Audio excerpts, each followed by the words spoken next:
제가 질문을 받은 내용인데 원효 대사의 일심과 화쟁 사상에 대해서 말씀드리겠습니다. 원효 대사의 생애를 정리해 보았습니다.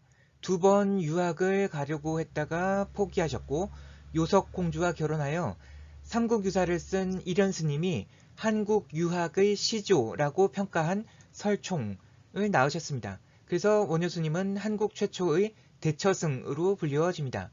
어떤 자료에는 2차 유학을 포기한 시간적으로 볼 때 2차 유학을 포기한 다음에 요속공주와 결혼했다고 나와 있는데 아들이신 설총이 태어난 연도를 보면 그렇지 않은 것 같습니다. 어떤 설에 의하면 2차례에 걸쳐서 유학을 포기했지만 같은 해 3차로 어떤 스님과 함께 중국의 옥화사라는 절에 갔다고 하는 내용도 있는데 저는 그것도 그럴듯하다고 생각합니다.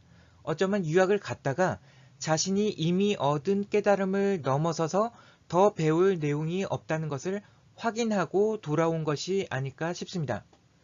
60세 때 삼국 통일이 되었는데 수백 년간 서로 다른 나라로 살면서 죽고 죽이고 했던 사람들의 마음이 쉽게 하나가 될 리 없었을 것입니다. 그러한 분열된 마음들을 불교를 통해서 통합시키려 하셨고 엘리트주의를 타파하고 불교를 민중화하는 데 큰 역할을 하셨다고 생각됩니다. 원효대사의 사상은 일심과 화쟁으로 대표되고 화엄사상과 정토사상은 원효대사의 고유한 사상이라고 하기는 힘들지만 이러한 사상들을 보급하는 데에도 많은 역할을 하신 것으로 생각됩니다. 근대 한국불교 유식학의 독보적인 존재로 추앙받으셨던 관흥 스님께서는 부처님의 깨달음은 생명은 하나라는 것이라고 말씀하셨습니다. 그리고 우주의 본체인 생명을 알아차림을 주관하는 기능에 초점을 맞추어서 부를 때의 용어가 심, 마음인 것으로 볼 수 있는데 이로 인해서 모든 것이 질서를 가지고 창조되는 것입니다. 단 하나 존재하는 생명이 우주의 본체이고 생명이 생명을 자기 복제하듯이 생명의 다른 이름인 마음이 우주를 창조해내는 기능을 하는 것입니다. 일체 유심조를 원효대사가 해골물을 먹고 어떻게 느꼈는지가 마음 먹기에 달려 있었다는 차원으로 해석하는 경우도 있는데 이는 너무나 피상적인 해석이 아닐까 생각됩니다. 화쟁사상은 회통사상이라고도 하는데 이를 연원으로 타너 스님의 유불선과 기독교의 사교 회통사상이 나올 수 있었다고 생각됩니다. 신라가 삼국을 통일한 시기에 나라별로 갈라진 마음들이 존재했듯이 지금 우리나라도 남북으로 갈라져 있고 남한 내에서도 이념, 남녀, 세대, 종교 등 갈라질 대로 갈라져 있는 상황이라 하지 않을 수 없습니다. 이러한 때에 어떻게 그것들을 조화롭게 융합시킬 수 있을 것인지를 생각해 본다면 결국 답은 회통, 화쟁사상에 있지 않을까 싶습니다. 모든 것은 일심에서 기원한 것이기 때문에 이 세상에 존재하는 모든 것들을 거슬러 올라가면 결국 하나인 것이고 따라서 조화롭게 회통할 수 있는 가능성을 내포하고 있을 것입니다. 원효대사의 화엄사상에서는 무해행을 실천했다는 것이 중요하고 정토사상에서는 나무 아미 타불이라는 연불을 널리 보급했다는 것이 중요한데 이는 대중들에게 희망을 주고 불교를 통해서 정신적인 안정을 얻을 수 있도록 이끄는 하나의 방편으로서 모든 사람들을 구제하고자 하는 원효대사의 자비심이 발현된 것이라고 생각됩니다. 불교에서는 비로자나불, 유교에서는 적연부동한 무극, 도교에서는 도를 우주의 본체라고 할 수 있을 것인데 그것을 깨닫는 길은 모두 심과 성을 통한다고 타너 스님께서 말씀하셨습니다. 불교에서는 영무극으로 돌아가는 방법을 제시했다면 유교와 도교에서는 사람 속에 들어와 있는 본성을 키우고 단련해서 신무극으로 가는 방법을 제시했다고 생각됩니다. 비로자나불이 영무극인 반면에 천수관음, 관세음보살은 관자재보살이라고도 하는데 신무극의 상징으로 생각됩니다. 음이라는 것은 소리이고 청각적 모달리티, 양태인데 그것을 관한다, 즉 시각적으로 본다고 하였습니다. 청각적 정보를 시각적으로 인식할 수 있다는 것이고 거기에서 더 나아가서 1000개의 손을 가지고 있어서 촉각과 동작에 있어서도 심무극의 무한한 가능성을 가지고 있다는 것입니다. 이러한 무한의 감지 능력으로 인해서 적연부동한 우주의 본체는 가미수통 천하지고라는 본용을 발현할 수 있게 되는데 이것은 근본적으로 심의 기능인 것입니다.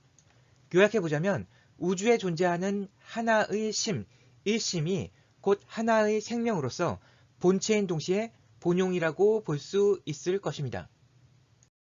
스피노자의 에티카 책을 보면 이러한 개념들을 더 쉽게 이해할 수 있는데 신 이외에는 어떠한 실체도 존재할 수 없으며 또한 파악될 수도 없다. 이 부분은 적연부동한 영무극의 비로자나브를 설명한 것으로 볼 수 있고 나는 신을 절대적으로 무한한 존재, 즉 모든 것이 각각 영원하고 무한한 본질을 표현하는 무한한 속성으로 이루어진 실체로 이해한다.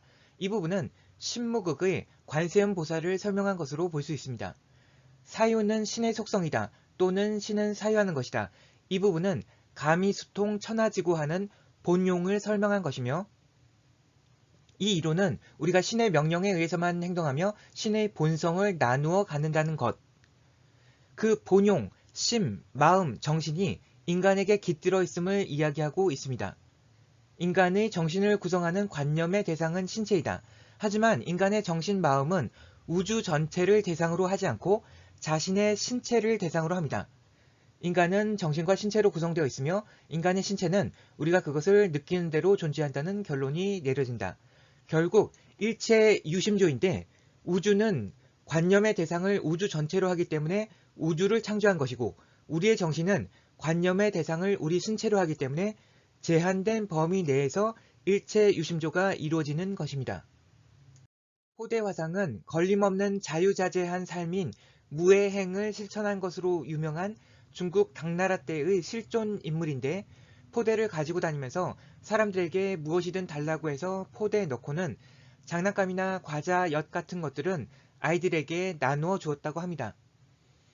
항상 웃는 얼굴로 무엇이든 주는 대로 받아먹고 땅을 방바닥으로 삼고 구름을 이불 삼고서 어느 곳에서든지 벌렁 누워 자면서 이 마을 저 마을 돌아다니면서 세속 사람들과 같이 차별 없이 어울렸는데 돌아가실 때 남기신 개송의 일부가 다음과 같고 그 이후로 사람들이 포대화상을 미륵보살의 화현으로 여기게 되었다고 합니다. 나에게 한 포대가 있으니 허공에 걸림이 없어라. 열어 펼치면 우주를 두루 감싸고 오물이면 관자재로다. 미륵이여 참 미륵이여 1100억의 몸으로 나누어 때때로 세상 사람들에게 보여주었건만 그 사람들 알지 못하더라. 이 부분은 베이즈 정리에 대한 설명인데 여기서 베이즈 정리를 설명하기에는 너무 시간이 많이 걸리니 개념만 그림으로 보여드리도록 하겠습니다. 무해행은 좋게 보면 자유자재한 것이지만 나쁘게 보면 계율 같은 걸 지키지 않고 자기 하고 싶은 대로 하는 것이라고 보여질 수도 있습니다. 원효대사, 경허스님, 포대화상 등은 쉽게 이해하기 힘든 기이한 행적들을 많이 남기셨는데 사실 대부분의 깨달은 분들은 그런 기행을 보이지 않으셨습니다. 따라서 깨달음이라는 A사건과 기행이라는 B사건은 독립사건으로서 확률적으로 공통된 부분이 없었던 것입니다.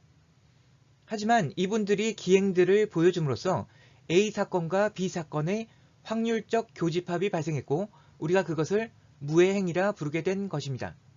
왜 그분들이 굳이 그렇게 할 필요가 없음에도 불구하고 무해행을 몸소 보여주셨는가 하면 방금 읽은 포대화상의 개송에 답이 있다고 봅니다. 우리 주변에는 1100억의 미륵의 분신들이 존재하고 그들이 때로는 기행을 포함한 어떠한 행동들을 할지도 모른다는 것을 알려주시려 함이었던 것 같습니다.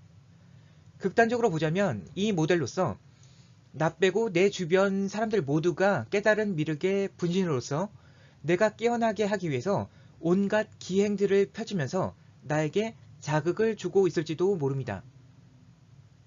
내가 깨어나지 않는 이상 그와 같은 괴롭힘은 영원히 계속될 것인데 그로부터 탈출하는 유일한 길은 이 세상이 일심 하나의 마음으로 이루어져 있고 그 마음이 모든 사람들에게 깃들어서 그 모든 사람들로부터 나오는 모든 행동들이 다 신의 의지임을 아는 것이 아닐까 싶습니다. 그렇게 되면 누가 무슨 말과 행동을 나에게 하더라도 하나도 걸림이 없게 될 터인데 모든 것이 일심에서 나온 것이라는 것을 이미 알고 있기 때문이고 따라서 우리는 사람들 사이에서 발생하는 어떠한 갈등과 분쟁도 다 조화롭게 풀어갈 수 있게 될 것입니다. 모든 사람들이 다 미륵인 세상. 설사 그렇지 않더라도 베이즈 정리에서 사전 확률을 조정함으로써 내가 그렇게 인식하는 세상. 그것이 후천개벽 세상인 것 같습니다. 들어주셔서 감사합니다.